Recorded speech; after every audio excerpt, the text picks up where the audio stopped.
psychic intellect and made you my puppet.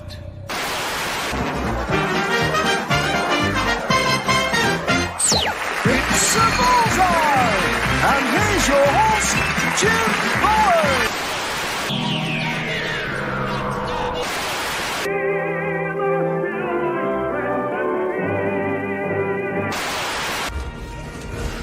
Perhaps today is a good day to die. Prepare for running speed! Sir, there's another starship coming in. It's the Enterprise.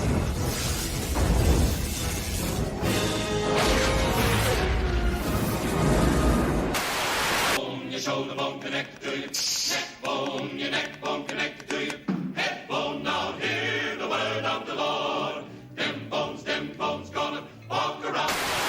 Take a base of action. Green group, steer across the holding sector and each other. Admiral, we have enemy ships in Sector 47. It's a trap.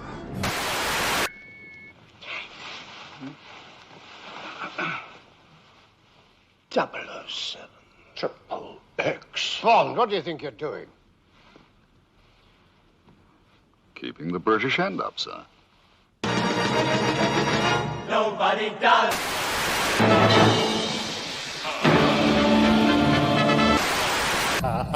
Sorry if I scared you. You'll like this bit.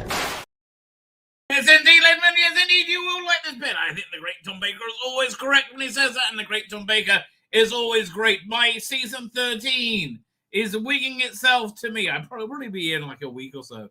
So you're going to get yours before me. Let's have a look at Amazon.co.uk, and then a week from now, it's a month from now, it's Blake 7 season 2. Very exciting. Yeah, orders. Doink. My orders. Okay. Trap package. Any new updates? I like the updates. It says dispatched. I like it. At 9:27 a.m. Delivery appointment scheduled in Israel. Well, okay then. Good for you. Please let this fragile piece hold long enough that I may get without let or interference. Let or interference, I should say. My Doctor Who season 13.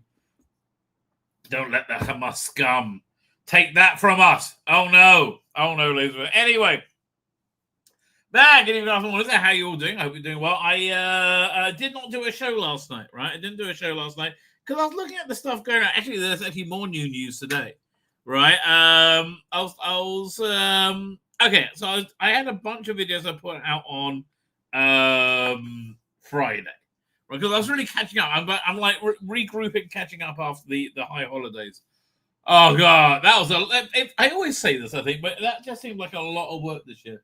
Oh, my tea bag cup's not here. Bollocks. Am I going to put my tea bag? I'm not talking in code. I'm talking about a tea bag. Like I'm not teabagging anyone. All right? I'm not. That's really something that just doesn't turn me on. I'll be like, ew, you want to put your balls in my mouth? That's what teabagging is, by the way. When two people who love each other very much, one of them puts their balls in the other's mouth. I don't know how much they love each other. What's this? Okay, let me just put that paper here. Not use as my tea bag receptacle. I'm glad I'm keeping you up to date on what's going on. Anyway, so I didn't do a show last night. But I was doing all these putting out these videos on Friday, and I came to them. Then I was like, okay, that's done. Let's start thinking about the thumbnail for Saturday night. And I was going to be on Dan's channel later. Oh, got some boiling tea on my leg. Ow! I was going to be on Dan's channel later. I thought, you know what? Given that it's a kind of very quiet on the Doctor Who, although it never really is that quiet, right? But I could go over it briefly, on Saturday, and then go over it in more detail on Sunday. I'm like, I'm just going to take last night off, which I did, and actually I quite enjoyed it. I watched. I'm on my umpteenth rewatch of Westworld. I'm up to the penultimate episode of season 4, which is like the penultimate episode of the season because they never made the season 5, which I think is just tragic, really, absolutely tragic. Because I love that show. I'm going to give you another example of why that show is so good. Right? Okay, firstly, I like TV shows that require you to, or I like any media that requires your full attention and to, like, more than your full attention, to watch it and rewatch it or read it and reread it. Like Alan Moore stuff's like that now. It's like a lot of work. I like media that's a lot of work, which a lot of people don't, quite understandably. I do, because if it's a lot of work, it's normally very good. It's normally worth the effort. You know, I can certainly say that about Alan Moore's work, right? It's my favorite. That is weird, right? There's this, he did a thing called The League of Extraordinary Gentlemen, and the first book of it was like kind of a basic, you know, comic book. It's the essentially all the a bunch of characters from turn of the century literature in one supergroup. You had Dr. Jekyll, Mr. Hyde, the Invisible Man, Captain Nemo, the woman from Dracula, Mina Harker, who was a vampire in this. Who else? Oh, Alan Quatermain from King Solomon's Mines. And they're all in like a British supergroup working for the mysterious M, right? Who turns out to be Moriarty in the first book. Anyway, the first book is basically like a traditional book, right? And much, I would say the second volume as well, right? First volume it's a League of Extraordinary Gentlemen versus Fu Manchu. Second one is League of Extraordinary Gentlemen versus involved in like War of the Worlds, right? There's a lot of H.G. Wells in there, and also Dr. Moreau is very prominent, as is Rupert the Bear. Anyway, I digress. But when you got to the third book, it's just there's a narrative followed, but there's like you have bits of this dossier. It's called the Black Dossier. There's got bits of this dossier which describe the world that they're in, which I think Alan Moore's really much more interested in doing, right? And so there's sonnets from Shakespeare and all these kind of things that that he wrote. And the more you read it, the more you get out of it. He did a very good one of his later works in comics, which is one of his last ones, was called Providence, which is a weird meditation on the works of H.P. Lovecraft. You have like a journalist writing a book going from trying to trace the Lovecraft to its core, and all the Lovecraftian stuff is real. And if you know your Lovecraft lore well, you'll be going, "This is incredible," but I didn't. But at the back, there's like 20, 30 pages of like in tight handwritten font of this guy's diary, and if you read it, it gives you so much more, right? So I like things that you really it demands of you effort, right? So Westworld's one of those things. I've seen it. This must be on my full-time round, right? I think I'm going to do a bit of Battlestar Galactica. Also, because I'm on the penultimate, I got one episode to go now. So, and I think I'm going to go. My next one I want a sci-fi fix is going to be Battlestar Galactica. I'm going to go through all 4 seasons of that. Anyway, so I just want to give you this one moment of it, which I think just belies its brilliance, right? It's you got this one character called Bernard, played by Jeffrey Wright, who basically plays him like Jeffrey Wright, right? Like this intense, kind of like space cadet, internally hyper intelligent person. So he's he's a robot, right? And the whole thing is about the creation of a new life form and how it will cause global extinction of everything, right? That's essentially, when you boil down to it. But he spent years in this he spent 23 years, actually, exactly. I only realized this time around watching it, in a virtual reality world where he can, it will give him every permutation of reality, right? He can try and find a path to save humanity or robot kind or, whatever, or anything, right? Save anything at all. And he says, and so he spent, he spent 23 years essentially playing reality, right? And because time goes much quicker in virtual reality, it's been like probably thousands of years. Anyway, I digress. So the episode opens up, and you're in virtual reality. You can tell when it's more widescreen. They got black bars at the top and bottom screen. That's like the visual cue. You're not in the real world at that point.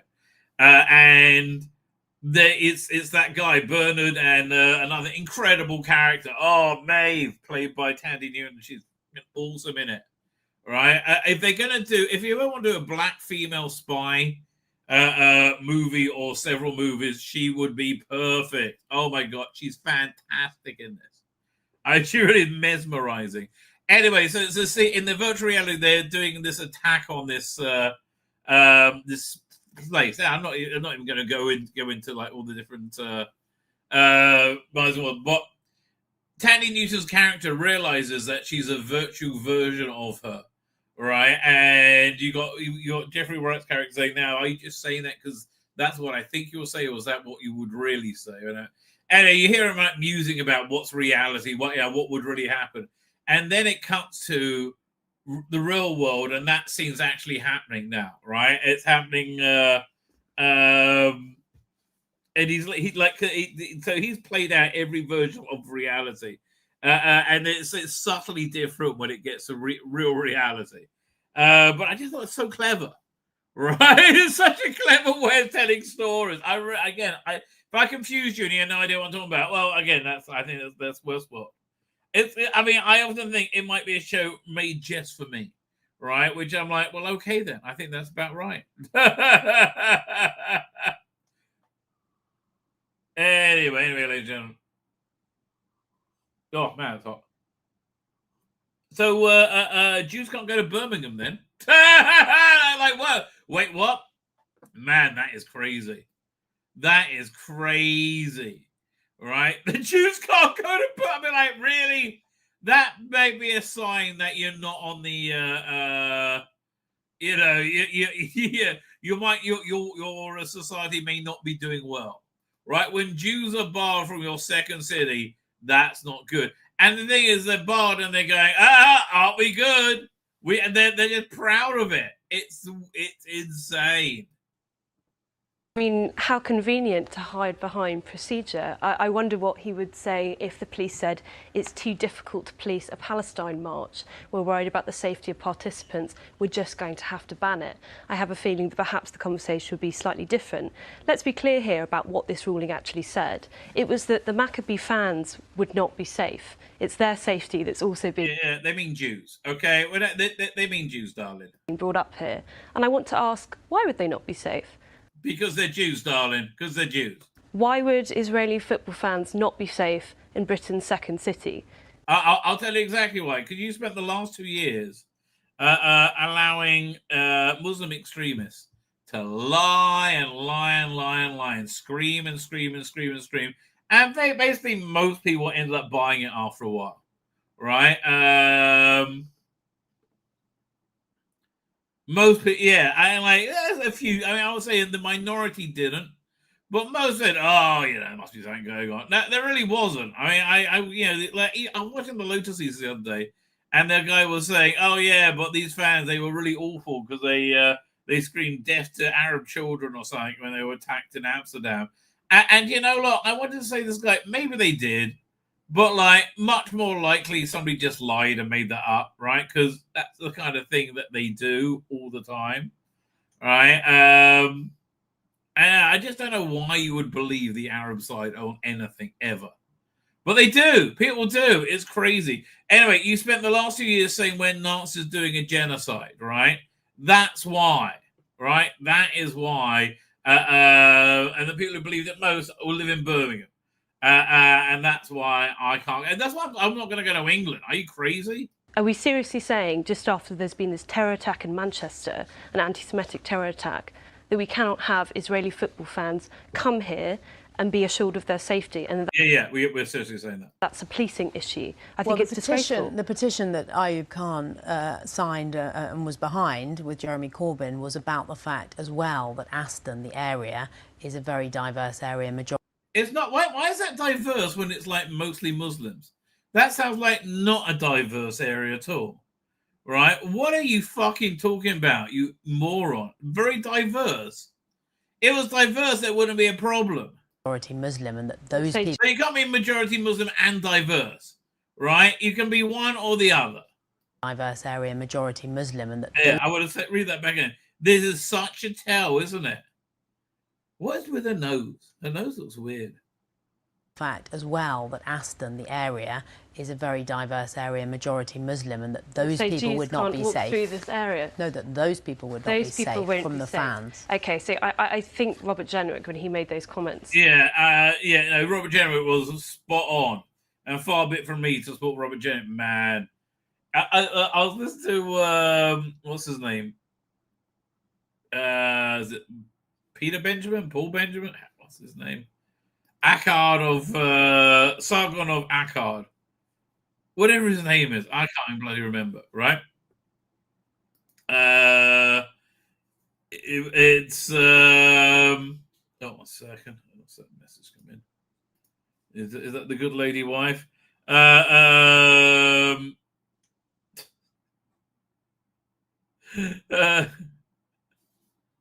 Sorry, that wasn't what I thought it was. Anyway, what was I up to? No, it's just because they're Jews. They always hated Jews, and they're just looking for a reason that it's okay to hate Jews. A couple of weeks ago, that were considered very inflammatory, that were making comments about the city of Birmingham, about its struggles with integration. Perhaps it's not struggling. It's not trying in the slightest. Oh, 1 second. That's what it is. I feel my dog or my cat's got to something. Wait, what is that? What is going on in here? No? Okay, they scattered. They scattered and they hid when they heard me stand up. That's good, you know? None of my kids used to do that. Now they moved out. What can you do? perhaps he had a little bit more, credibility than people were necessarily giving him, because I think that's a pretty massive integration issue if we can't have foreign tourists coming to see a football game. It's not foreign tourists. It's Jews. It's Jews. I guarantee you, Jews walking with the Star of David ain't going to be doing well. In fact, I think I saw that as a story. Hang on. Where was that? I think it was on X. I saved it. Oh, it was, what's his name?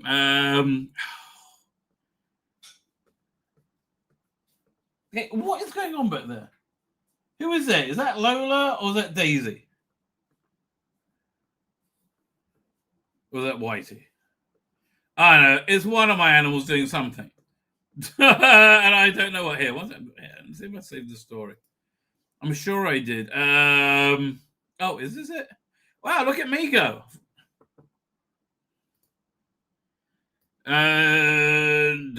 It's not fans, it's Jews. It's worse than that. It's way worse. Yeah,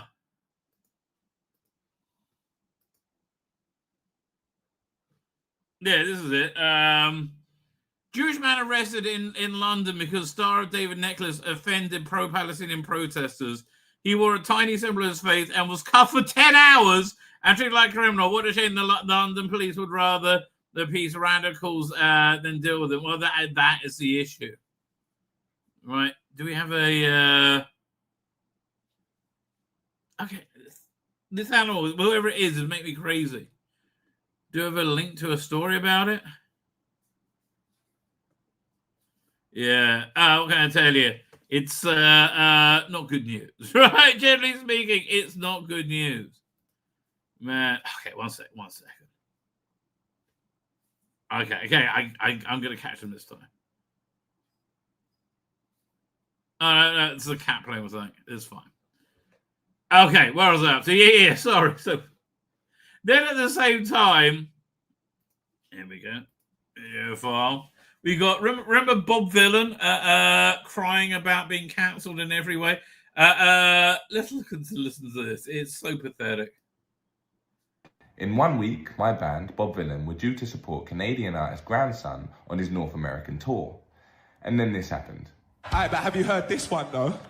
Death to the IDF! Death to the IDF! So, Bob Villain, I don't know your name, Mr. Villain. You're calling to the death of my children. I mean, literally my children, right? Who are not Nazi monsters, but they were brave defenders of us from a genocidal, maniac, raping cult of animals, right? That are generally regarded as the most disgusting things this side of I don't know Caligula. It's just like they are. What they did on October 7th is beyond anything most of us could imagine. All right, I've been following Tommy Robinson in Israel. All right, and it really blew him away. Yeah, literally, you're calling for the death of my children, right? Why do you think that's okay, right? And you're calling for the death of my children because they're Jews, right? And let's hear it in your own words. What happened? Death to the IDF! Which, as well as an incredible amount of disproportionate responses by the media. Oh, disproportionate? You called for the death of Jewish children, you fuckwit, right? You said, you know that raping, murdering Hamas, right, who set fire to children, who shot parents in front of their children and laughed about it, who raped women? Yeah, that was all cool. Yeah, people think you're a piece of shit. You know why? Because you're a piece of shit. Led to the United States government revoking our visas and therefore our right to tour the country. Oh, you had no right to tour the country, and God bless the Trump administration for doing that. Fuck you. Fuck around and find out. This age where you pieces of shit, you racist cunt pieces of shit, can do whatever you want. It's over, and that's why you're crying like bitches in America right now. Oh, God. Listen. One of the items most litigated at the ballot box was, does America want mass deportations? And they resoundingly said yes. And they continued to say yes, even when they saw them, right? And they said, can we have some more, please? Right? It was a resounding yes. But the people who don't like it, they said, fuck democracy. No kings! And they start crying like bitches. But what's important to understand is how and why this happened. On Saturday, June 28th, 2025, you were a racist cunt. We played a now highly publicised set at Glastonbury Festival. Yeah, while being a racist cunt. Where I led the crowd in a chant of death to the IDF. Yeah, kill my children. Yeah, I know, we covered this. An illegal occupying force in... Oh, wait, you a lawyer, are you, Sonny Jim? An illegal occupying force, are they? Well, again, I don't think you're correct there. And not that I don't treasure the legal opinion of a piece of shit racist cunt like you. I don't treasure the legal opinion of it. But, yeah, okay. So, an illegal occupying force, were they? Were they illegal occupying force in the Nova Festival? Palestine that is guilty of well-documented war crimes. Well-documented? You mean like people on TikTok make fake videos and you go, yeah, death to the IDF, because they're bad. I mean, I'm telling you, every video I've seen denigrating, showing the Jews being evil, have all been fake. Literally, I've seen thousands now. They've all been fake. Now, I understand that you think it matters your worldview that Jews are evil, right? But again, these things you can tear apart in a second. Over the next couple of days, there are a few significant tweets by a pro-Israel organization, US government officials, and even a sitcom actress that will... Yeah, because we all think you're a disgusting racist pig. Yeah. It's this guy like facing reality. Wait a minute. Why are people treating me like I'm a disgusting racist pig? Just because I was a disgusting racist pig. I've never had to face consequences like this before. Ultimately lead to our US visas being revoked and unanswered questions about the privacy of visa records. The first tweet is on June 29th, the day after... I don't think you have any right to privacy that your visa's been revoked. I think they wanted to proudly announce it because they want to show that you can't do this racist shit anymore and just get away with it while calling everybody else Nazis. We played Glastonbury Festival, and it is by an organisation called Stop Anti-Semitism, a group that is funded by the Morona Leadership Foundation, whose mission is to support pro-Israel activists of all backgrounds on campuses and beyond. Okay, and you know why we need people like that? Because of relying racist pieces of shit like you. That's 100%. Oh no, how terrible. They're supported by Jewish philanthropy. I mean, dude, this doesn't make you look less like a racist piece of shit. By providing programming, professional guidance, and funding for pro-Israel initiatives while collaborating with pro-Israel non-profits and engaging pro-Israel community leaders. Yeah, so again, and your problem being? Morona Leadership Foundation's president, Gila Milstein, also sits on the board of Stand With Us, an Israeli lobby group that has received funding from the... Do you think it could be that's in his interest group? Maybe, you know, like he seems to be interested in Israel advocacy, right? And you're saying it like I love the way you're reporting it, like, you know, so he likes Israel, does he? And he likes Israel a bit. Oh dear. Israeli Prime Minister's office. Stop Anti-Semitism are well known for doxing and harassing people that have not just been critical of the Israeli government, but also been racist, anti-Semitic pieces of shit. But have also done something as little as wearing a keffiyeh to their place of work. Yeah, no, please. They should be doxed. Yeah, I mean, you know, you're so fucking proud of it. Be proud of it. Get those masks off. That's what I say. Proudly stand with your little racist pieces of shit opinions. Go ahead. We don't mind. Tweet by Stop Anti-Semitism was quote tweeted by Patricia Heaton, who asked, "Don't let this guy, me, in our country." Yes. Yeah, she was expressing an opinion because you repulsed her. Patricia Heaton, who is most famously known as Ray Romano's wife on the TV show Everybody Loves Raymond. Yeah, but we had in the 90s, we had a whole slew of sitcoms with like dumpy guys with super hot wives, right? Leah Remini was married to, I can't remember, Paul Blart, whatever his name is. And I was like, that would never happen. I cannot take this anymore. Patricia Heaton's tweet was then picked up by Leo Terrell, the former Democrat turned Republican and Fox News commentator. Again, you're saying this like it's all clandestine. Yeah, but this all happened. That has found himself a role in the Department of Justice, heading up the task force to combat anti-Semitism, a role that has found him wage war against at least 10 universities, including blocking $2.2 billion in federal grants. Oh, fantastic. Absolutely great. Honestly, this isn't going as well as he thought it would do, what is it? To Harvard University, as well as attempting to revoke the university's ability to enroll foreign students. Oh, I please do that. That's a university killer. Yeah, I'm sorry that you can't just be a racist piece of shit cunt anymore and get away with it. And you're like, but Jews. All under the guise of combating anti-Semitism. Leo Terrell on the... You're an anti-Semite and we're combating you. Or rather they are, and I'm cheering them on. Right? Yes. It seems to be working. You don't have your visas. Ergo, they have combated anti-Semitism. What anti-Semitism have they combated? You dumb fucking cunt.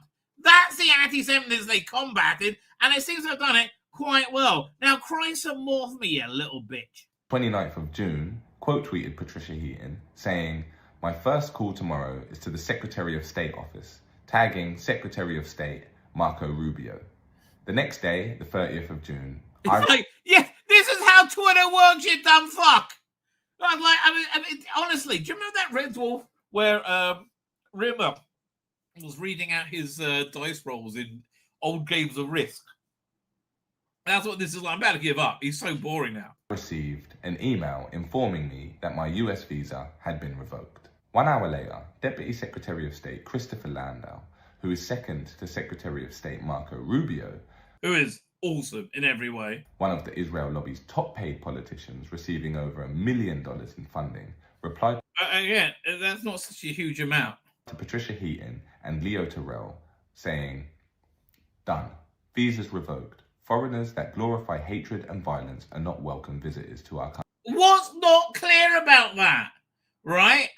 You are a foreigner who glorified hatred and violence. Remember, you started this with calling for the death of my children. Remember that? Like directly. And then you said they're an illegal occupying force based on what legal opinion? I have no fucking idea. But no, okay then. So you are a foreigner who glorified hatred. Yes, you're an anti-Semite cunt and violence. and you're not welcome in the USA because they don't like foreigners who glorify hatred and fucking violence. I think they turned out a few of the Charlie Kirk haters as well, and good for them. Well, then what about Benjamin Netanyahu, a man that continues to be welcomed by the United States with open arms, despite the fact that he's a head of state. Yeah, he's a head of state. And look, I hate to tell you, everything they told you about Gaza has now come out to be a lie. Remember when they said it's a famine, right? And according to the UN, who declared it a famine, right, you have to have 20,000 people die within a period of, I think, 1 month, right? Since they declared a famine, do you know how many people died? 200-ish, right? It wasn't a genocide. There's no way you can claim it was a genocide when the British waged war, when any other country waged war, they killed 4 to 8 civilians for every enemy combatant. We did 1.4. Right, so what do you got to say for yourself, you racist fuck cunt? Does more than just glorify hatred and violence, but acts upon it. And excuse me, again, we could have carpet bombed Gaza the first fucking day, had we wanted to. Right? Fuck you.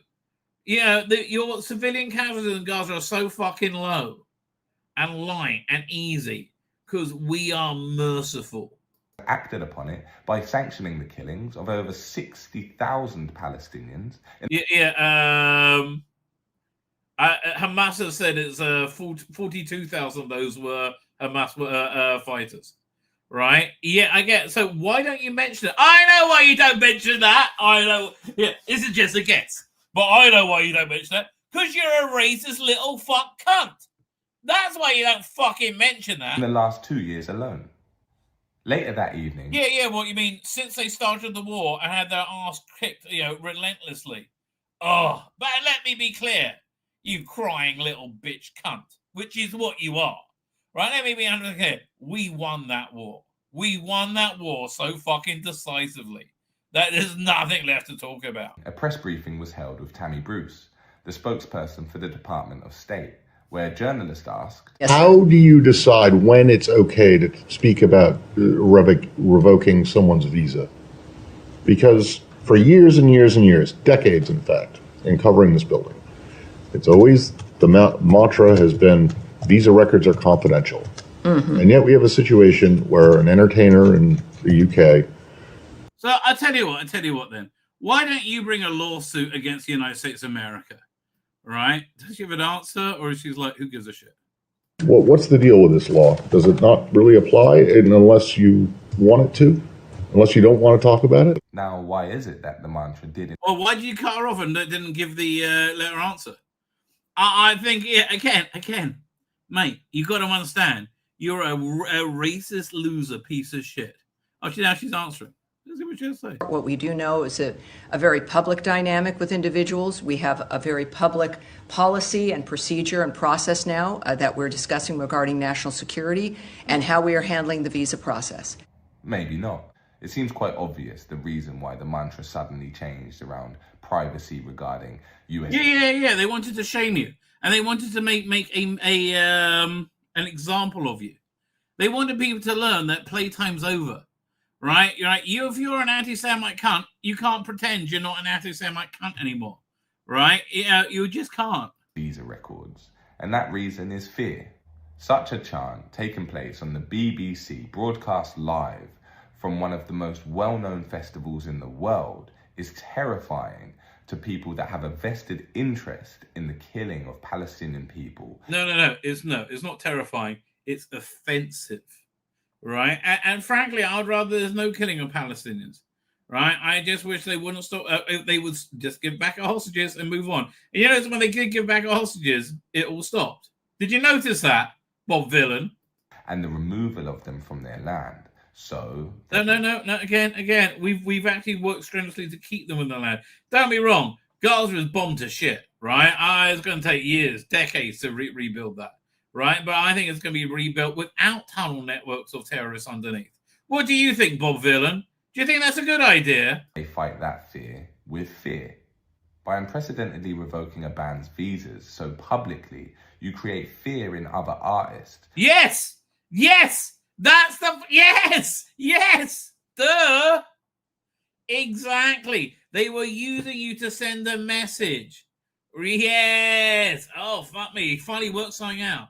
That may have gotten the same idea to use their platform, especially one so visible. Yeah, use their platform to stir hate and bigotry and violence. Yes, they don't want that in their country, right? They don't want that in their. I like it's you know that you still think saying death to the IDF is no biggie, right? Maybe an indication where you are in the world. Oh, fuck me. So I was going to talk about the here we'll look at this one other thing.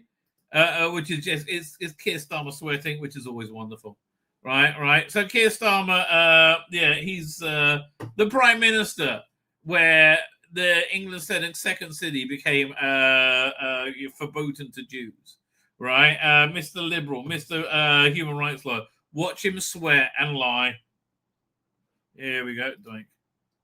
For instance, that the chant for the river to the sea, Palestine will be free, is that an anti-Semitic chant in your view?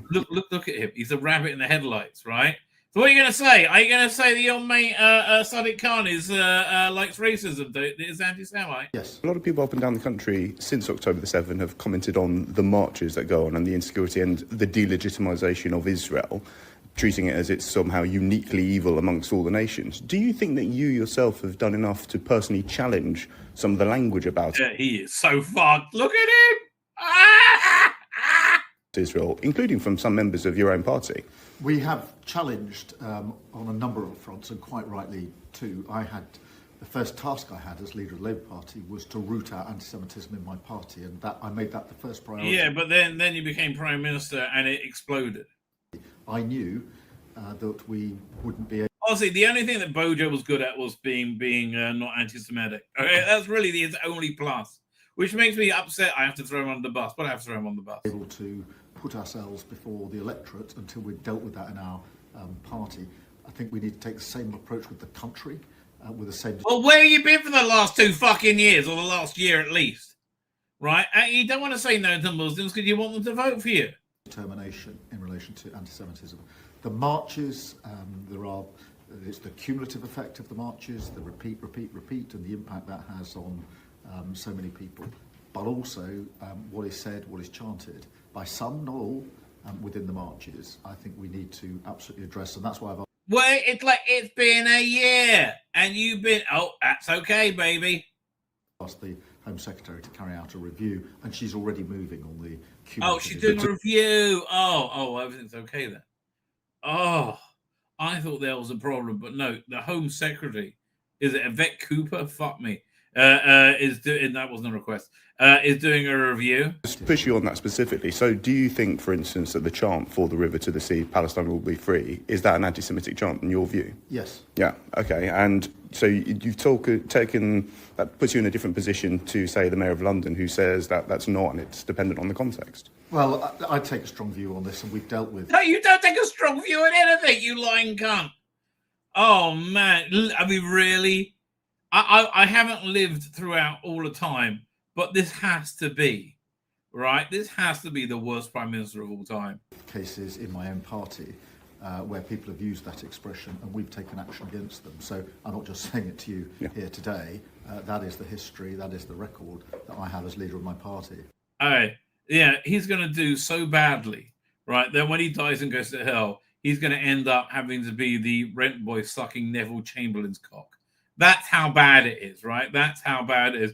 By the way, new audio came out of Trump dissing Starmer, and I think we should just listen to that, and then we will get to the chat, right? It's I was going to do the No King stuff. I'm like, who cares? Where is it? Oh, man. Did I lose it? No, I can't have done. Oh, maybe it's over here. Yeah, there it is. Starmer, there you are, you two-faced, useless piece-off shit.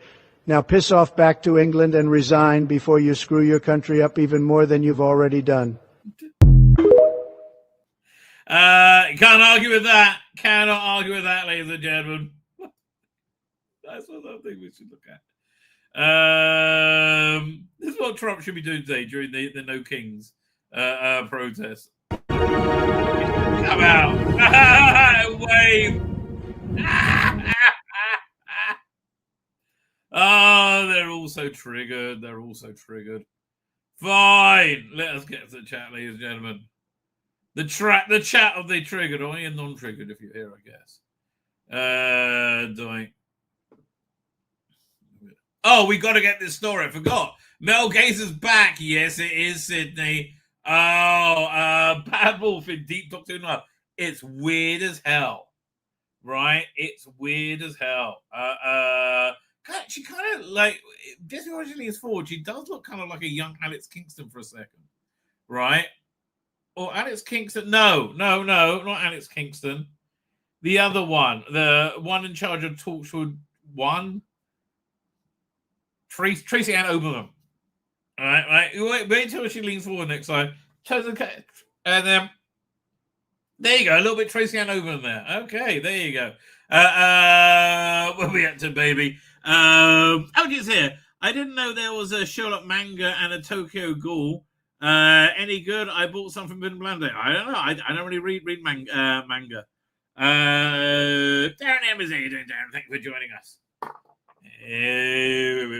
Jonathan Cox is here doing Jonathan. And then Robert Payne. Archie Connor gets his plug in early for UFO. I take it that's the UFO watch, right? UFO is one of those shows that was just before my time, right? The only one I really remember is when they drop acid and they meet aliens, and them dropping acid is having like different color lights flash for a little bit, and slow mo. Archie Connor finds out what teabagging is. It's the only one trick. I mean, it's like, I can't believe so many people have done that. They got a name for it, right? That's just wrong, right? It's like rusty trombone. Can you believe enough people have done a rusty trombone that they had to come up with a name for it? Rusty trombone, if you do not know, is that two people who love each other very much. One of them, at least one of them being male, stands up while the other one kneels behind them, right? And then licks their anus at the same time as stroking their phalanx, right? That's why it's called a rusty trombone. Doesn't appeal to me. Either way, doesn't appeal to me. Not my thing, baby. Really, not my thing at all. Must have been a Doctor Who fans got to help them, says Jonathan Cox. Yes, that could be bad. David Milling is it. David Milling, you sent me a message too long for me to listen to before I started. It was like a 6-minute message, and I had 4 minutes before I was going to go. I'm like, really? Really? That's just not playing fair. It's a lot of fun having you on Dan's show last night, which I fell asleep in the middle of. Then towards the end of it, that's when I realized I needed to go. Right? I like literally. Okay, tell you. What are we talking about? Oh, Drew Strausen. Listen, I like Drew Strausen, but like I just didn't see that as me. Like for me, it wasn't an hour and a half conversation. For me, I was like, I slept for about 20 minutes of it. But yeah, that's when I said I have to go to bed. I guess it depends on the kind of work required. Paying attention is very difficult to from having TV to watch the hours of Z-rated TV. Well, I feel that way about Big Finish right now. I think Big Finish was so on its arse that people weren't even pirating anymore. So the website I go to that you can download everything is called Easy News. Somebody dumped all of September's releases there.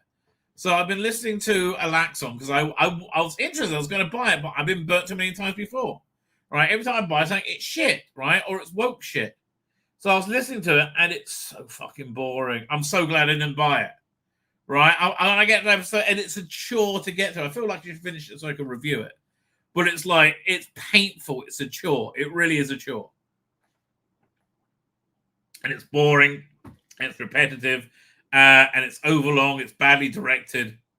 Like, it's a lost story, right?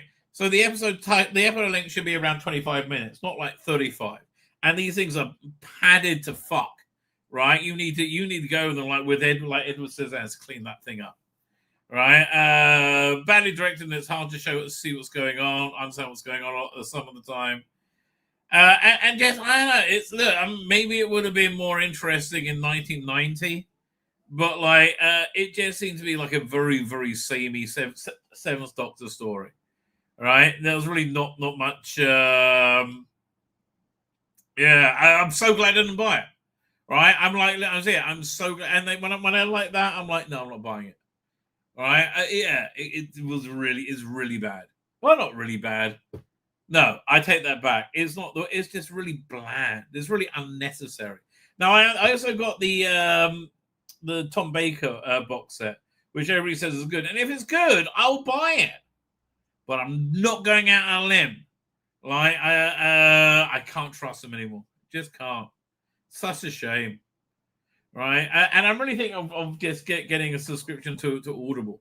There's a lot there that I want to listen to. Oh, I got my huge, big finished catalog I can always go through.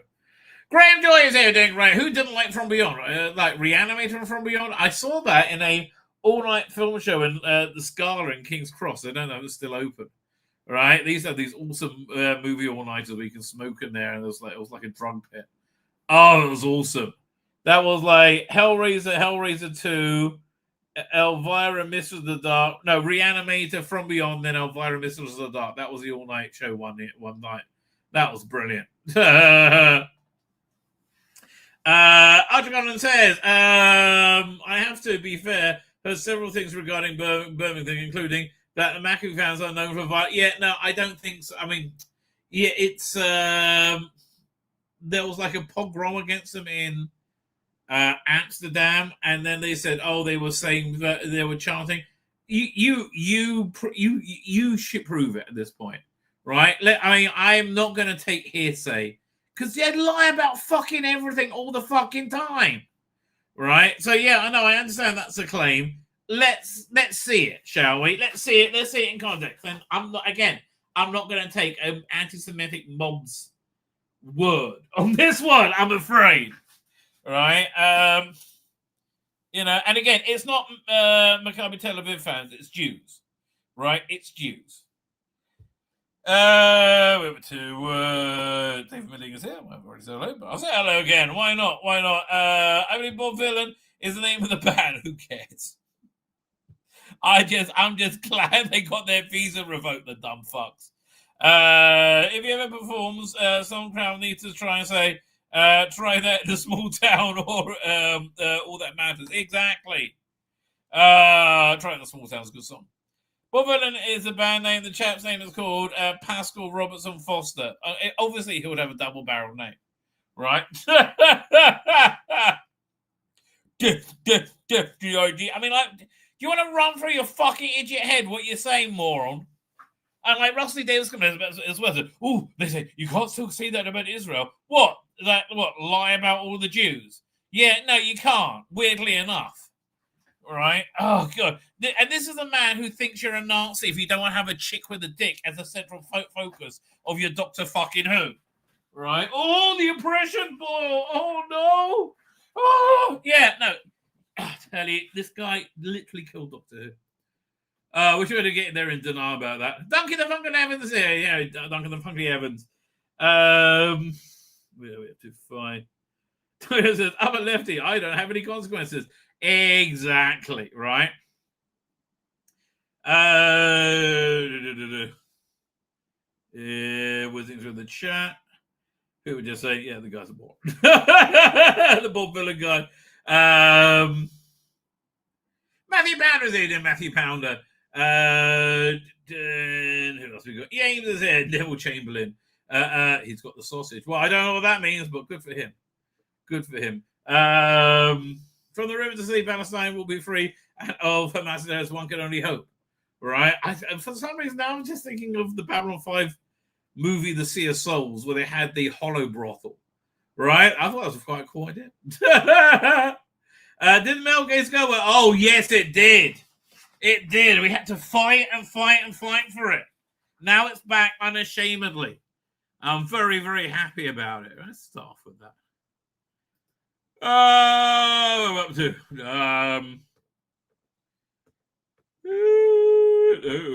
the wrong thing.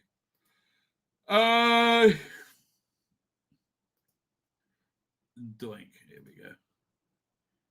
Yeah. More on liberal women finding out that the world is thankfully changing, right? Because the world they wanted never worked. Okay, Sydney, darling.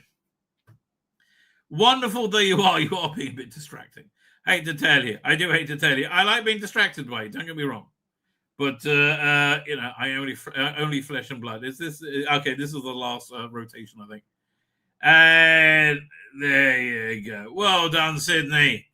You did very well on tonight's thumbnail. I would visit you in a hollow brothel any day, darling. Any day. Anyway, share screen. Doink. So, yes, where's this from? This was from a week ago, right? After years of progress on gender, the male gaze is back. Yes, fat, ugly troglodytes aren't sexy. Fuck me, yes. Oh, Zendaya, your time is over. Right? Yeah, look, okay, I don't want to buy anything from these troglodytes, right? I do from the sexy woman. I just, what do you want out of me? I know. This summer, I got cultural whiplash. I mean, you went outside your bubble. Who's this by? Let me see if I can find the text by Madeline Holcomb. Is there a link to her Twitter? Or is this just to share with X?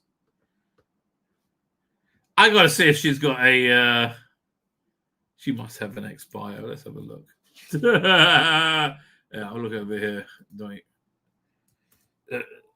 What's her name again? Madeline. Did I copy it here? Copy, paste.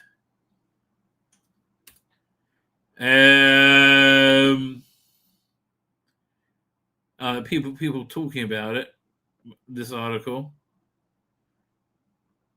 but CNN Connor was one about problems. Okay, that's actually a very good follow-up. Fine, okay, I can't find it. We should all be thankful.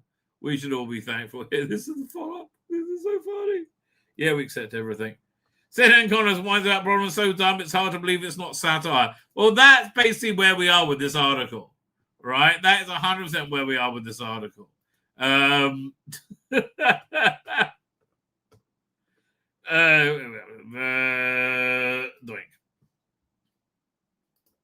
This summer I got cultural whiplash. As a child of the 90s, early 2000s, I grew up with my mother and mother and grandmother's generations fight for legal and workplace equality, which you had by the 2000s. I'm sorry. But you wanted superiority is a problem. And frankly, I would say much of the problems of the world is because of feminism, right? Because there was this push that there should be, more women in positions of power, and that coincided with the world falling apart because there's stupid fucking ideas, relentlessly. One of the complaints women have is they're often ignored by their male co-workers at work, right? I saw that happen in Rick and Morty once. One was written by, what's his name, the guy, the real Rick and Morty, right? And somebody says that everybody ignores it, then a man says it, and everybody says yes.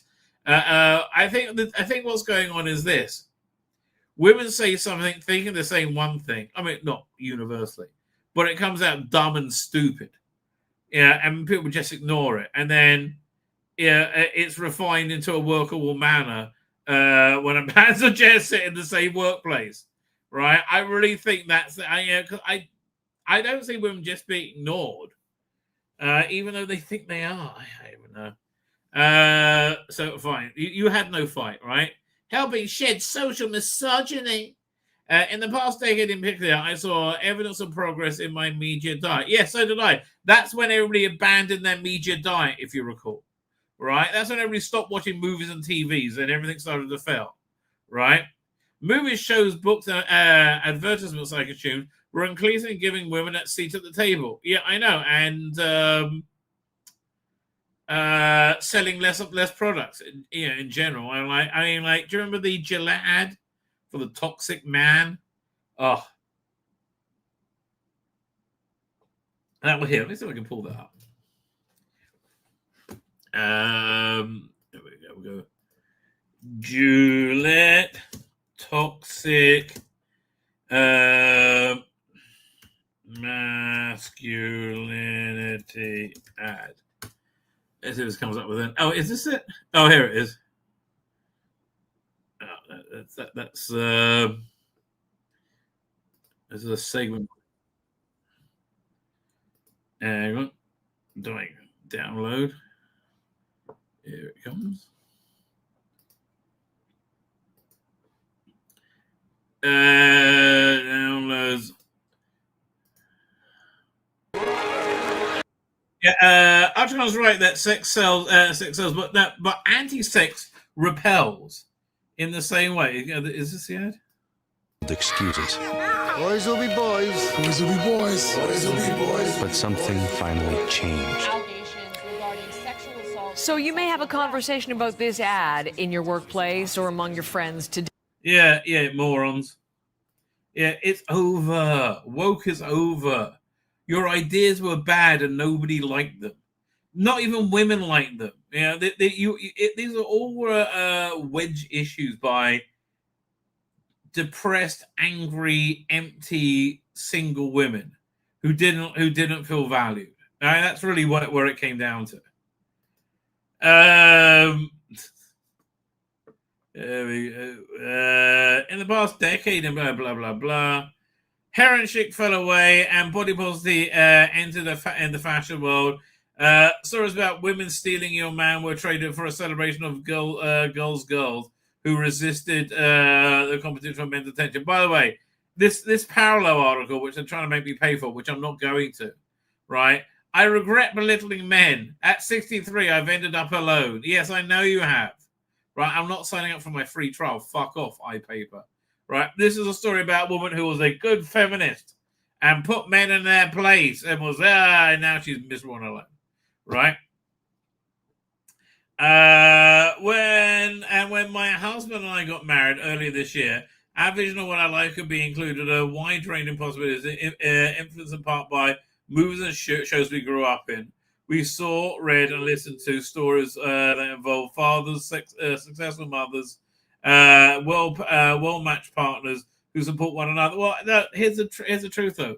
Women who put their life into their careers end up look back at it when they're 60 and go, I've wasted my life, right? I've totally wasted my life. Oh, what's this? Hang on, what's that? Hang on. Is this a... Oh, no, fuck that one. Okay. Well, and now here, somebody might be sending me news. No, okay, no news there either. Anyway. Yeah, I know, it's a fast school. That's not really what life's like. It seemed like women were taking a deeper breath without such heavy cultural restrictions. Again, you're the most privileged group of people in the history of our planet. And it's not good enough for you, right? Well, it was around was it around the 2024 election, or the overtone of Roe v. Wade? No, I think it was Dylan Mulvaney on Bud Light that really broke the back. Maybe when men's rights activists pushed back against Me Too, whatever the catalyst, a change in the political environment seemed to connect with social change that brought back narrow and at times constrictive ideas of womanhood depicted in the media. The media depicted visions of womanhood that women wanted, right? Which was to be desirable, which was to be motherly, right? Which was to be fulfilled and loved and surrounded, right? I'm sorry, yeah. And your vision of being a purple-haired weirdo didn't really work for anyone. The reason why is a weight loss medication coincided with the social media influence sharing ways to get smaller and no longer. When I look at Ariana Grande, I think that woman's going to die. She looks deeply unhealthy. She's so thin, right? And social media influence sharing the way of getting smaller, no longer selling bodies of all sizes. Yeah, I understand. They were disgusting. That's why. Yeah, let me see if I can find the Calvin Klein fad. Calvin Klein. I'll do woke ad. Let's see if what comes up with that. Media. Am I spelling it? Oh, Calvin Klein. Let me Google it instead. I'm probably spelling it wrong. There we go. Images. Yeah. Oh, fuck me. I'm getting sick already here. Oh, image address. Yeah. Okay. This is the weird shit we're talking about. All right. Yeah. It doesn't really work. People are generally speaking repulsed by this weird shit. I don't want anything that comes with it. Right? I don't know why you think this is a good selling point. You're fucking crazy. Is all I can say. Like that. If you think this is the way to go, you're out your mind. Hang on. Yeah, I've got another one for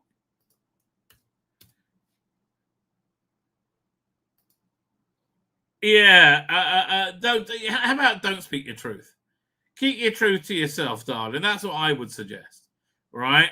It's gross. Yeah. So we're done. Yes, people are done pretending this isn't gross. People are, yes, it's over. Oh no, how will we survive? Also, Avalanche follows suit, making men's desires once again dominating factor in how stories are told and how women are portrayed. Yes, because they want to sell products. Fucking moron. Interesting. Carl Benjamin drops it to the Archicon. Is this Archicon, right? Video covering the post from an older woman that the feminism was like. That was that post. Yeah. I'm not subscribing to iPaper to read it. Right, but that's essentially what it is. She gave her life story, and it was, and now she's miserable and alone. And she got the last word though. Good for her. Yeah, she's going to get the last word because no one's going to be talking to her when she's 70. The culprit I learned is the male gaze. How had we discarded? How had these discarded made their way back in circulation? Because this is normal, right? And you're a freak cadet. This is to be sexually attracted to one another is normal. What normal people do. What 99% of the world are like. Yeah, okay. People like attractive people. You're just a weirdo, darling. Didn't we agree we were through them? No. You screamed it at us and put your boot on her neck and made sure we couldn't speak. And now that's over. Now your power's over. You've lost the culture war and you're crying like a fucking bitch. Right? You say, basically, please notice me. Right? Like, you can't have the world the way you want it. I'm sorry. We don't agree with you. Oh, these people are the worst. Back to the male perspective. American Eagle, whose partner brand Aerie has been known to market underwear to women with injury that celebrated stretch mark cellulite, oh God, and a range of boy sizes, ran a controversial ad campaign in July where they had a physically gorgeous woman. And then that sells jeans to women featuring actor Sydney Sweeney, or actress, I think, who many men see as a sex symbol. Why? Why would they see that incredibly hot woman as a sex symbol? That's just what you mean. People weren't going for this. People went for Sydney Sweeney instead. Well, that's weird, isn't it? Oh, darling, fuck me. Get your head out your ass. Oh, many men see as a sex symbol. All men, all straight men. Instead, the clothing will make men find them more attractive. Yes, that's how it works. What is this fuckwit hour tonight? What's going on? Oh, then there was the Elf Beauty campaign led by comedian famous for domestic violence. Jokes? Who's that? And disdain of primary female. Who are we talking about? Like what? You dare not say his name? Matt Strong. Okay. And this year saw viral content around an OnlyFans star intending to break the record for most sexual partners in one day. Yeah, and I believe she said this is the end. This is total feminism, and she's right.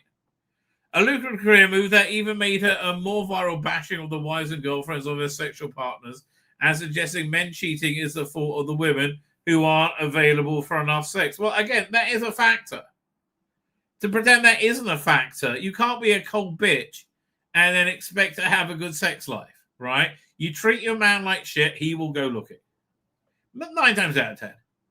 Most typically, the male gaze is a representation of women in the media solely to satisfy heterosexual men. No, it's actually heterosexual people.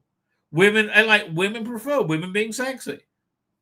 Said Dr. Linda 2K Zaya, professor of marketing, well, if she said it, must be, and John F. Smith, Jr., chair in business administration of the Quinlan School of Business of Loyola University. Who gives a shit what this person has to say?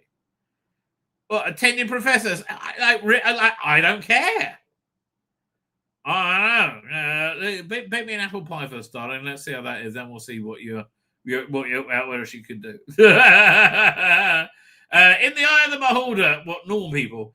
If you're observing women in movies, TV, fashion, social media, and marketing, they don't feel as fully materialized as their male counterparts. That is the male gaze, or maybe that's just a chip on your shoulder. Could be. The woman's value is reduced to far more than existing for pleasure of basic in objects. So I said, who cares what this person like? Honestly, you're quoting a nobody as your source. It's Bonkers. You mean the thing that everybody loves, right? As long lingering partnerships, as a long lingering shot panning up a woman's body in an advertisement for a soda. Yes. Is when an action movie accessory is running through explosions in tiny shorts and flowing curls of hair before collapsing helplessly in the hero's arms. That never happened. And a social media star making a recipe while dolled up and explaining her steps in a soft, sultry voice. Yes, she wants people to look at her. Again, this is stupid beyond belief. Male gaze has always been around. Yes, because there's always been men. And there's always been normative sexuality. What's that Blake 7 episode they got to watch? Power. Season 4 episode, Power. That's a good re-education tool. Art in the eye of the beholder, of the male beholder. The term came into modern blah blah as a feminist coined by film critic Laurie Mulvey of 75. Oh, fuck you. Lens of which Phil Murray, especially calling Marilyn Monroe's appearance in the River No Return. Blah blah blah blah blah. Oh, these things were a six. I can't. Pendulum swings back and forth. I hope it doesn't swing back this way. God, what a stupid woman. Using sexuality to sell. How could they? Heaven to Betsy. No. Debate over women's role. God, this woman's still going? Like, fuck me. Fucking hell. When women sign on to the male gaze, well, let's see her be bitchy about other women, which is obviously what she's like. Although the concept of male gaze originally came from film and has expanded to television, art, literature, it's deeply connected to finance. Joy Rich said, who cares? Prevailing perspective in stories and art advertising is white and male, and those who don't align with those ideas have less power. Again, no, that you're out of your mind. You're absolutely out of your mind. Right? You have as much power as you have. Right? It has nothing to do with your immutable characteristics. There are plenty of powerful women, strong. Like try coming to Israel. Fuck's sake. Women sometimes turn the male gaze on one another. It happens when they objectify themselves, promote traditional gender roles, or maybe again they're just being normative human beings. Look how long this goes. I can't. Are you out of your mind? Yeah. Weirdly enough, people don't find that attractive. You dumb cunt. Fuck me, you dumb cunt. Yeah, you. This is some extreme dumb country. Right, and it will lead you, essentially, not to be here, to be this woman, right? Yeah, alone at 63. How long is this article? Yeah, why would somebody find that sultry, alluring woman with huge tits and who smiles and is kind of fun? Why would they find that sexy? Serial whines about a problem so dumb it's hard to believe. It's like, okay, how long is this? Is it 5? Doesn't seem so long. Donald Trump the second time, the overturn of Roe v. Wade, the Eritrean as Mecbit, and Sydney Sweeney. These are all bad things, according to her. Melissa Chen says the male gaze is literally instinct responsible for the continuation of the entire species, you moron. Yes, favoring ugly, ambiguous forms of humanity isn't progress. No, it's the reverse, right? What else? By male gaze, they just mean companies stop trying to virtue signal by forcing hideous freaks into every ad campaign. Yes! Fine. I think we covered that. I feel good about it. Yes, the male gaze is back. As you can hear, as people freak out in terror. First bit of Doctor Who news I want to get to is this. The mind of the Doctor across the neurodiverse universe of Doctor Who. Is neurodiverse autistic? Because I hate to say this, I am sick to death. Oh, here, can I close my basket? No, go back there. I am sick to death of Doctor Who constantly catering for autistic, right? The other book to explore the reason why the Doctor has had such an enduring renaissance with autistic and other neurodivergent fans over the course of the history. Well, because it's a bit weird. I'm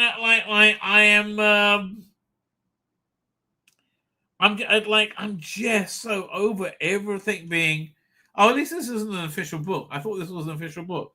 Oh, is this like? I could be fine with it as like a area of study. But like honestly, that Doctor Who has catered to the neurodiverse. Has not been for the good of Doctor Who, frankly, right? Frankly. Yeah, okay, so this book is going into it. Okay, it's coming out on April 12th next year. Blimey, they're still writing it.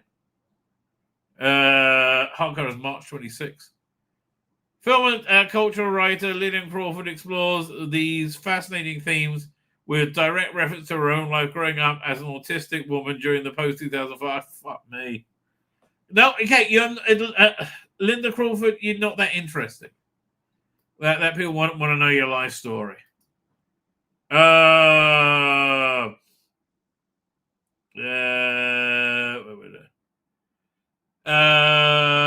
couldn't find anything else. Insightful interviews. Fine. This should be the extent of neurodiverseness in Doctor Who, right? I wouldn't say that the Doctor should go and like kick in an autistic kid's head, right? No, I'm not saying that either. But like, Doctor Who shouldn't cater to the weird, right? It should cater to the mainstream, right? And when I say the mainstream, it was never that mainstream, right? It should cater the intelligent side of the bell curve, which it hasn't been for a long time, right? A long time. Fine. I'm less against this than I thought.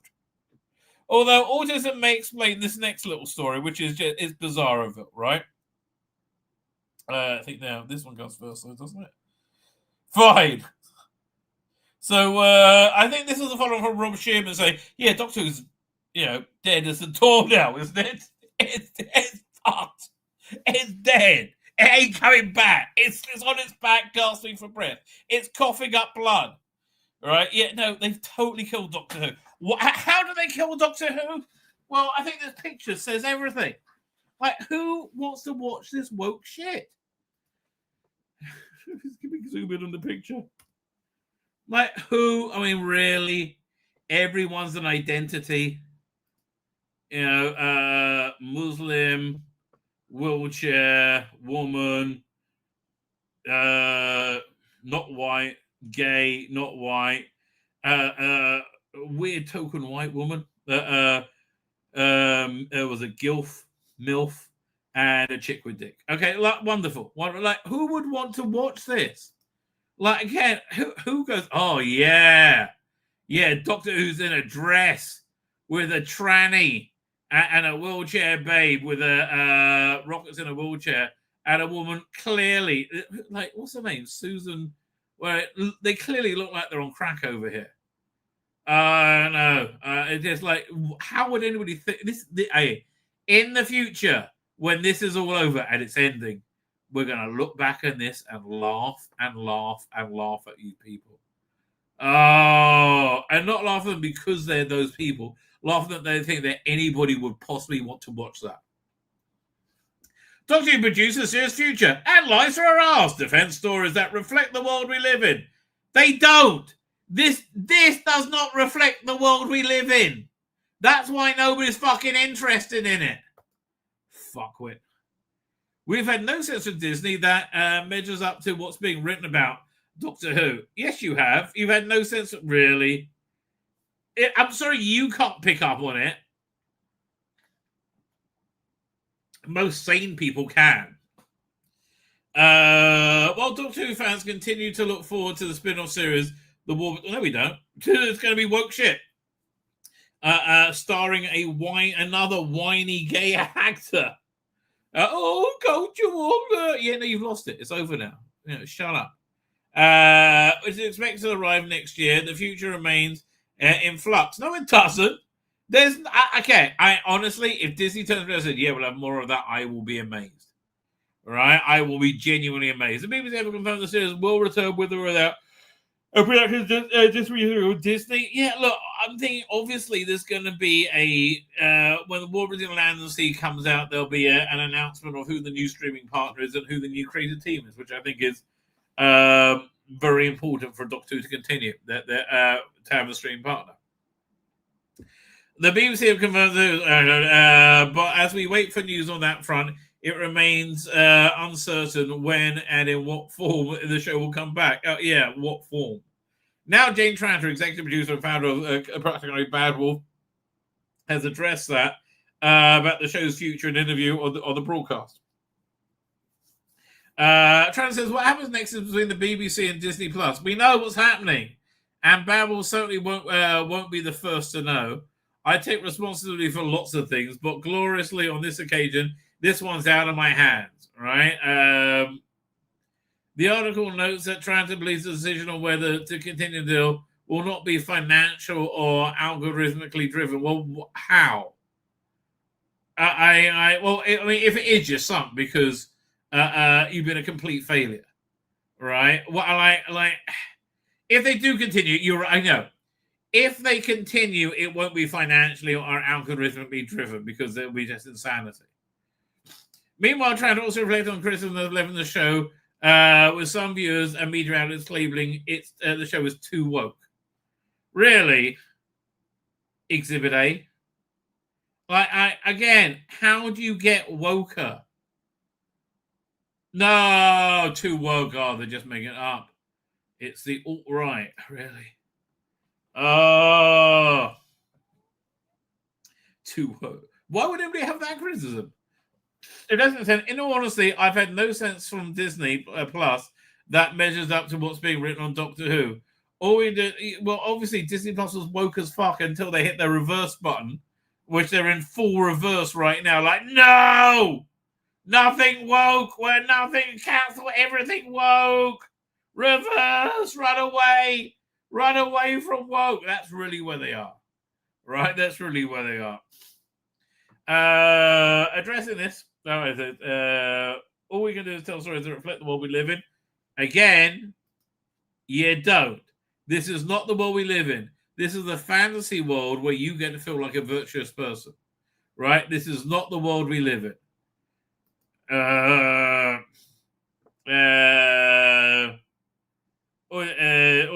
Reflect what we live in, not just some of us, but all of us. Nobody lives in that world, right? I understand Yasmin Finney wants us all to go, yes, you're a lady with your beaners. You're a lady, right? Again, the sneering of what's her name, Ruth Madeley. How do you think that makes you look tough? Oh, honestly, I spoke about this quite a lot. I saw a fan edit, which was excellent, of the Obi-Wan Kenobi series, which used to be focusing on, what's her name, Mogus Ingram. She was the lead, essentially the lead, right? She was the protagonist throughout. And they re-edited it to make it about Obi-Wan Kenobi, and it got a lot better. But Mogus Ingram was still in it, and you got to see in a supporting role as a villain quite how talentless she was. And what she does to assert power is expressions like that, right? No, you just look like a cunt, right? You just look like a cunt. I'm sorry. Showrunner Rossi Davis also addressed this topic earlier this year while speaking on BBC celebrated long-running program. Someone's always bringing up matters of diversity. Well, stop. He explained. There are online warriors accusing us of diversity and wokeness. You accuse yourself of diversity. What are you talking about? Diversity? You mean you don't like have many white people? Yeah, that's right. And involving messages and issues. What again? You're so proud of it. Why are you denying it? I mean, like honestly, you get a hard on over it. You're incredibly proud of yourselves, right? Here, be so I can find the. Where is it? Over here, doink. And yeah, here we go, doink. Like, you're so freaking proud of this.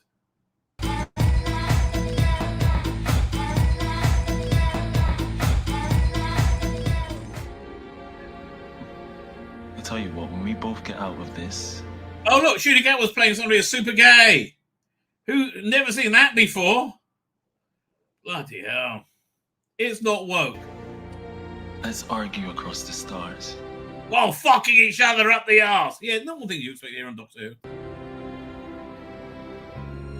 Yeah, no, this isn't woke at all. I like that. I like that, but I like you to think of my anus as well. No, so not woke. So not woke. Oh, I have to check later. Oh, it's crying! Oh, no! That's how he acts, you know.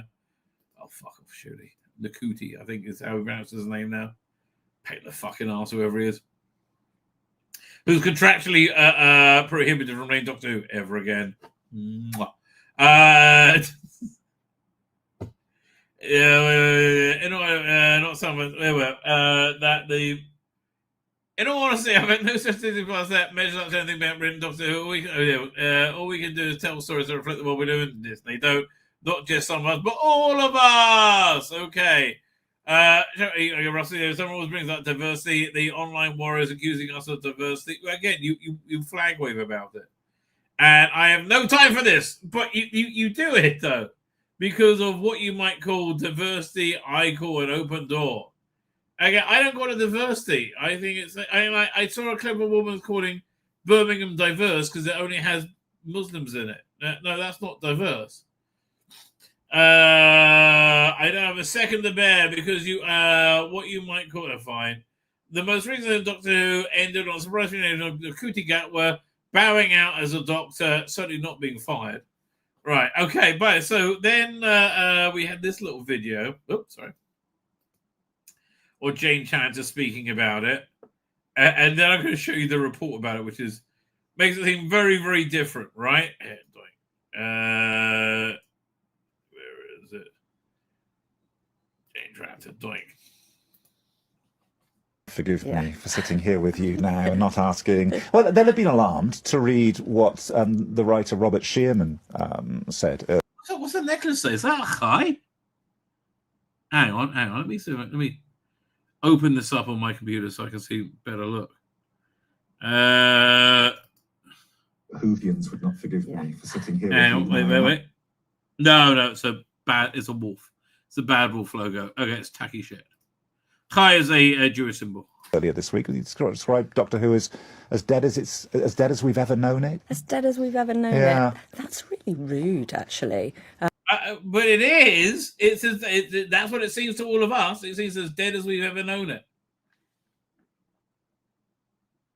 Yeah, again, and he had a good reason for that. His argument was sound.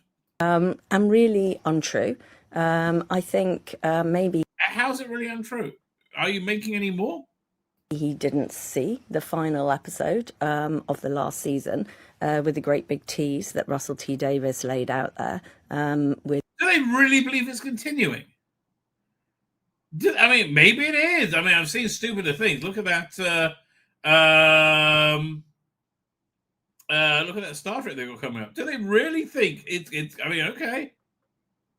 With the return of Rose Tyler, the BBC and BBC Studios. People say that's a sign that she is playing Rose Tyler. She doesn't know what the fuck she's talking about. This woman, you know, had a partnership with Disney Plus for 26 episodes. We are currently 21 episodes down into that 26 episode run. We've got another 5 episodes of the war between the land and the sea to come. There'll be more woke shit. And at some point after that, decisions will be made together with all of us about what the future of Doctor Who entails. Well, we know it's not got Ncuti Gatwa in it because, again, he's contractually prohibited from playing the Doctor. And like, I know who are you lying to? Like, literally everybody knows you're lying, right? I mean, I know maybe there's this grain of truth in it that they have not officially severing, work with you yet, but I don't know. It's a 60-year-old franchise. It's been going for 20 years non-stop since we brought it back in 2005. Until now, when you killed it. You would expect it to change, wouldn't you? You know, nothing. Why? Yeah, I would expect it to change to remain contemporary. I wouldn't expect it to change to say, oh, yeah, we don't care about science or religion or any cultural norms anymore. We want it to be about chicks with dicks, okay? That's what we want. Continues the same always, or it shouldn't continue the same always. So it will change in some form or the other. But the one thing I think we can all be really clear of is that the Doctor will be back. And everyone, including me, including all of us. I mean, I believe the Doctor will be back. I just don't know if it's got anything to do with her. Just has to wait patiently to see when. And who. And who. Exactly that. Yes. Maybe Billy Piper. We still don't know. Yeah. They have it till I think 2029 or 20. Hopefully, maybe it's only 2027. I don't know. Anyway, so Reporter over here came out a little bit differently. Doctor Who reacts to really rude claim as the show's as dead as we ever known. I mean, again, it's just reality. I don't know why you're arguing with me about it. I mean, Classic is doing very well. But you're doing shit, right? Shit beyond shit. Dr. Who reacts to really rude claim instead of being ever known it. Reports of the Doctor's death have been greatly exaggerated, it seems. Well, it's dead right now. All right. I don't believe they've cast a new Doctor. I don't believe I think Rusty Davies has severed himself from it. All right. I think there's no production going on. There may be, but Classic seems to be where everything is right now. But I don't know, Jay Tranter, what is it about Truth and Reality that bothered you so much? Oh yeah, that you're a fuck up on this one. Jane Tranter, the one of the key executives behind Doctor Who and the founder of Badwell Studios, a company name that makes the show and also named from the show, has reacted to comments that the BBC flagship sci-fi series is as dead as we ever known it. It really is. That particular comment came from Robert Sherman, writer of the iconic 2005 episode Dalek. Yes, and he was just talking. He said, looks like as dead as we ever seen it now. And his point was that ending it with a nonsensical regeneration really doesn't give you anywhere to go to continue it in other media in time it's off air. Right? You can't have a Billy Piper-led Doctor Who series in books or audios, right? Everything's going to be backward looking at this point.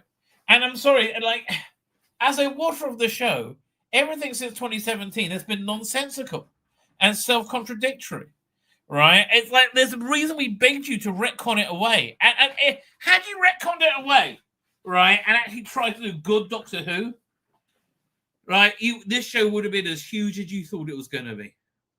But you didn't, right? That's the bottom line. You just didn't. You just went with your own stupid ideas. Cliffhanger, should you get where Piper calls Rose with the viewers left dangling, cliffhanger, blah, blah, blah. Speaking of BBC Wales in an interview with Deadline, Jane Tranter was given an opportunity. Okay, yes. Tranter was quoted as saying, as dead as we ever known it, it's really rude, actually. It's and really untrue. I've only got 5 episodes to go. I don't think it's really... Why is it really rude? Right? Why do you think it's really rude?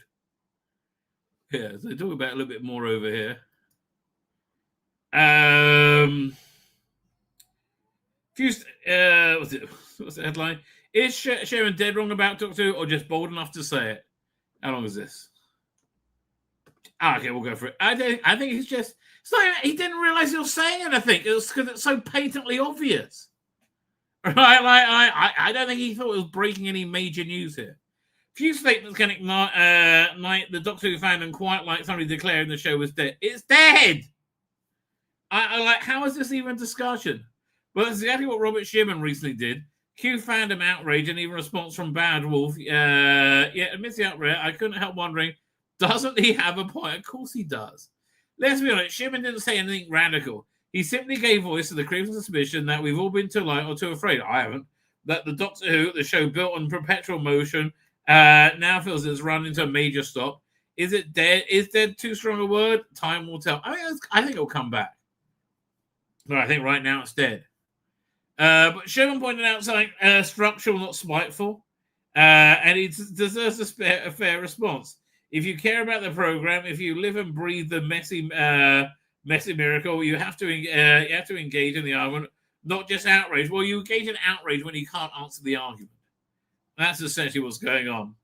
Some fans took Sherman's words as pessimism or even a betrayal, especially coming from a writer of his caliber. But delve beyond the clickbait headlines, and his meaning becomes clear. He was identifying not a lack of love for the show, but a sense that for the first time, even the spin-offs have expanded the universe, might struggle to carry a flame forward with the ambiguity of season 15's ending and the limbo state of the current production itself is in. And all this stuff is very reasonable. For my money, in the light of Shooty Cat was abrupt quitting the show, fired of the show at the end of season 15, needed one simple fearless beat. A 15th Doctor begins to regenerate, white light, blue. Yeah, I know, that would have been the clever idea. Right? Instead, Billy Piper, right, has appeared some question about why this decision was made at all. It's a pattern the Doctor Who usually passes the baton clearly because they were desperate and they had no idea what to do. I mean, really, they were dead off.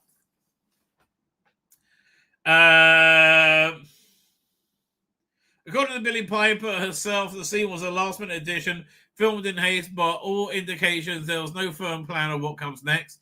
Yeah, she's going to run around the TARDIS, flicking a few buttons, and then regenerate somebody else. But the TARDIS set is still up. As of, a month ago? I'm very surprised, right?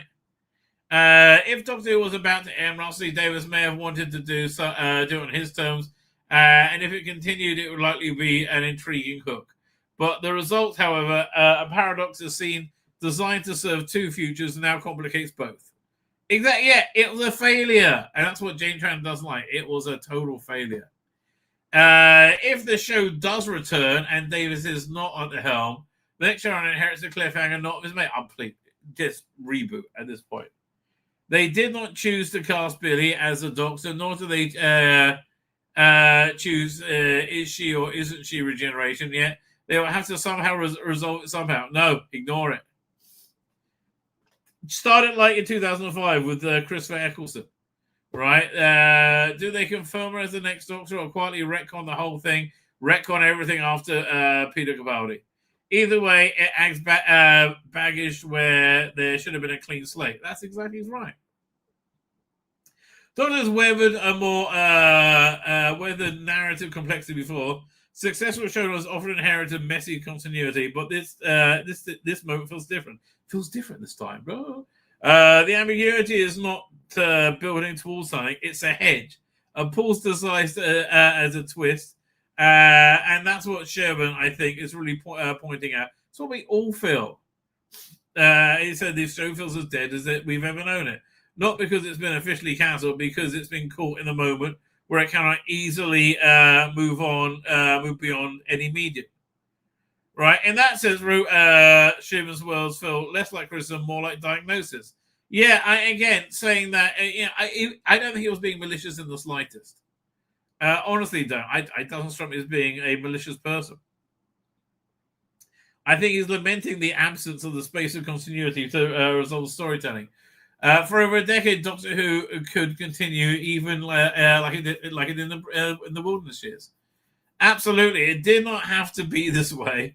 A cleaner ended up. Yeah, no, he's right. Was he wrong? No, he wasn't wrong at all. Right, wasn't wrong at all. We got this article. Okay, but here's the Doctor Who returned inevitable. Stephen Moffat returned not inevitable. Well, he always says that. No. I do believe Doctor Who's return is somewhat inevitable. Whether you're a Doctor Who fan or somebody who covers a show, or both, or you know that it's tough to speculate what shooting at was regenerating Billy Piper's 16th Doctor maybe could mean. So now we all know what it means. They were fucked. They didn't know what to do. Trevor Russell Davis and BBC and the folks on Babel have made it clear that the series will continue. And when in the manner, but when and what manner of production is yet to be seen. As much as Living Limb, I mean, look, BBC want to make it. I think that's reasonably clear. So as one person is keeping the faith, is ex-showrunner Stephen Moffat. They're talking to social media to celebrate the 2-year anniversary read-through of the Nicola Coughlan starring Joys the World, which was one of the better shooting episodes, but still absolutely shit. Absolutely shit. One made it clear that he sides with those who say the show will return is inevitable, while making clear he doesn't mean he's returning.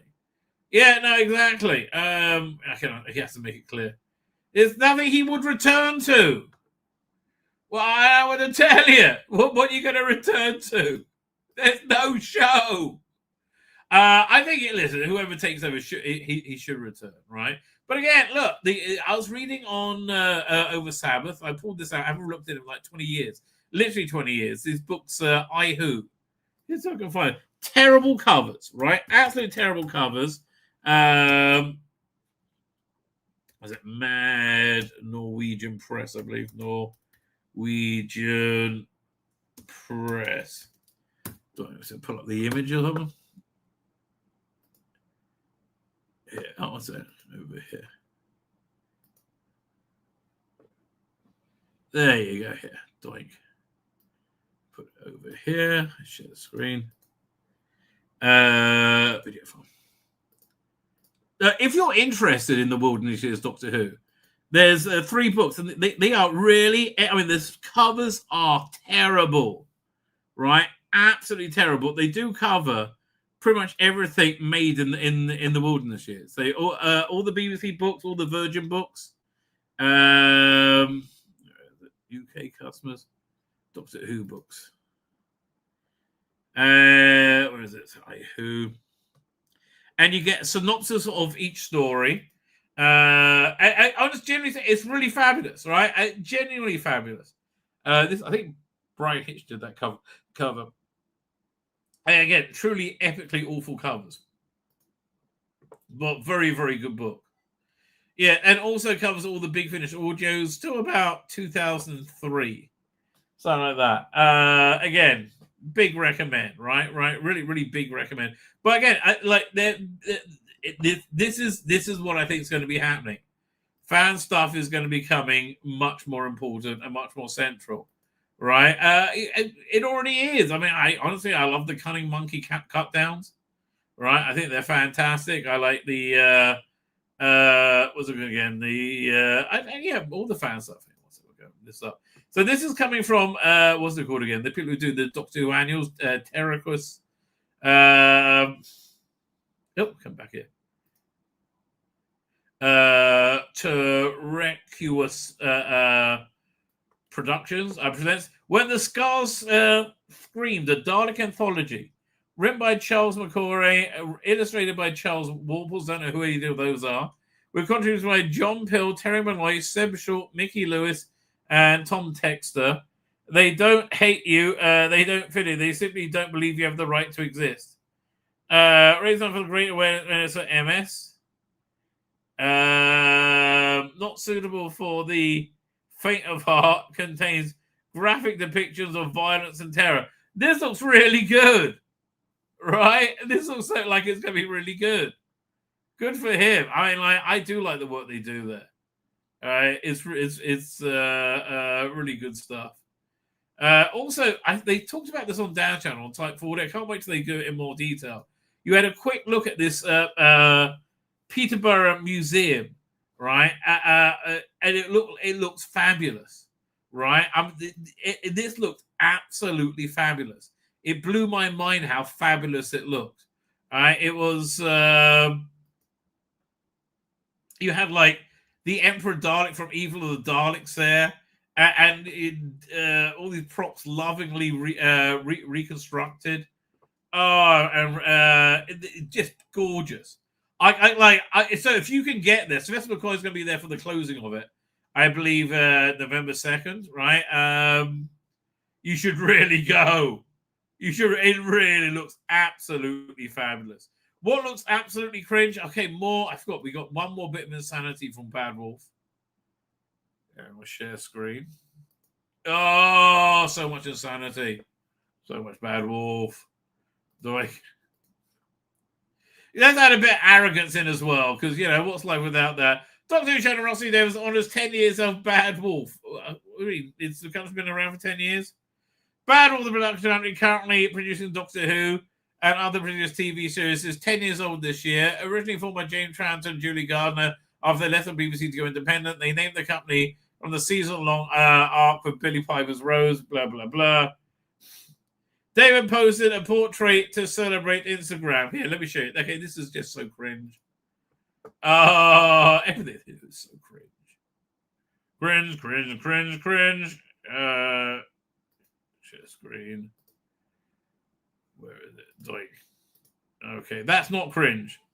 This 10 years of Bad. He given them a portrait of himself, and again, it's a bit of a flattering portrait of that. 10 years of Bad Wolf, me and the boss, Jane Tranter, and a portrait of me by Maddie Atwood.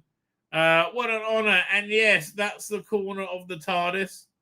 Okay, but last night celebrated 10 years of the company, named after Rose Tyler's alter ego. It celebrated its presence in Wales and creating jobs and reaching out into the community to provide support, inspiration, and hope.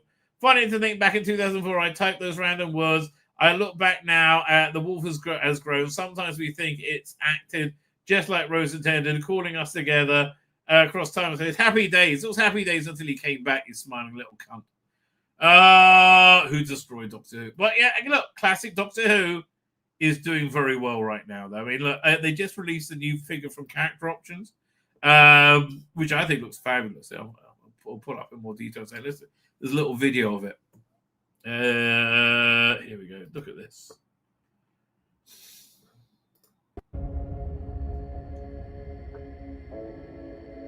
Yeah, the Master of Time. I think I have this. No, this looks like a new sculpt, right?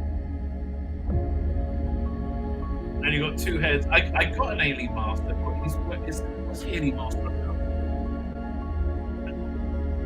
Oh yeah, I got the Alien Master, but he's wearing a suit. He's not wearing a traditional outfit. Okay, that's a beautiful sculpt. That really is a beautiful sculpt, right? And I love the smile. Man, I really like this figure. And it's been a long time since Character did a figure that I wanted. So it includes the tissue compression. Does it open up as well? TCE. We have two. We have a close on one. Oh, that's from the Paul McGann one, right? Yeah, I never really thought that it was that Master that happened. And Matrix Interment Orb accessory. I don't know where that's from. Doric Column TARDIS looks very cool.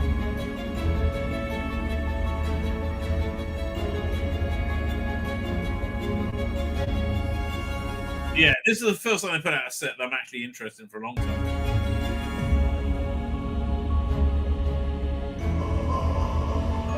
That's just done with love, care, and respect. Oh, here it is. Share screen. How much is this? Have they sold out already? 45 notes. Me.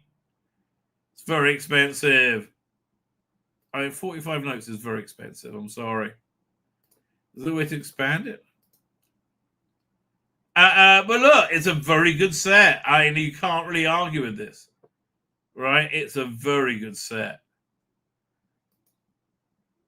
Oh, I'm so tempted. That and the New Avengers. Oh man, it does look good. It does let me zoom into it. Yeah, man, I'm tempted. Oh, get thee behind me, Satan. Right? Oh, I love the TARDIS as well, the Doric column TARDIS. Yeah, I am very tempted. I'll think about it. 45 notes is a lot, though. Right? 45 notes is a lot for that. Anyway, oh man, it's late. Look at that. Fine. Anything new? I'm going to just go and check Cosmic Book News. There's another Doctor Who article. And Zack Snyder. No, I can't do it. Fine, I'm going to wrap up there, ladies and gentlemen. Iron Creek Bracken. I'm going to head off into the sunset. Since the Dimensionals here, how you doing? So thank you for joining us. Head over to Archer Golden's stream for UFO. Again, I was a little bit too young for that, sadly. Countdown Crash Courses was here, as was 8-Bit Snake Boy. Everybody else missing? I'm probably missing a bunch of people. It happens, baby. It happens. Anyway, with that, ladies and gentlemen, I'm going to hit the end broadcast button. I'm going to hit it again. Say good night, good luck.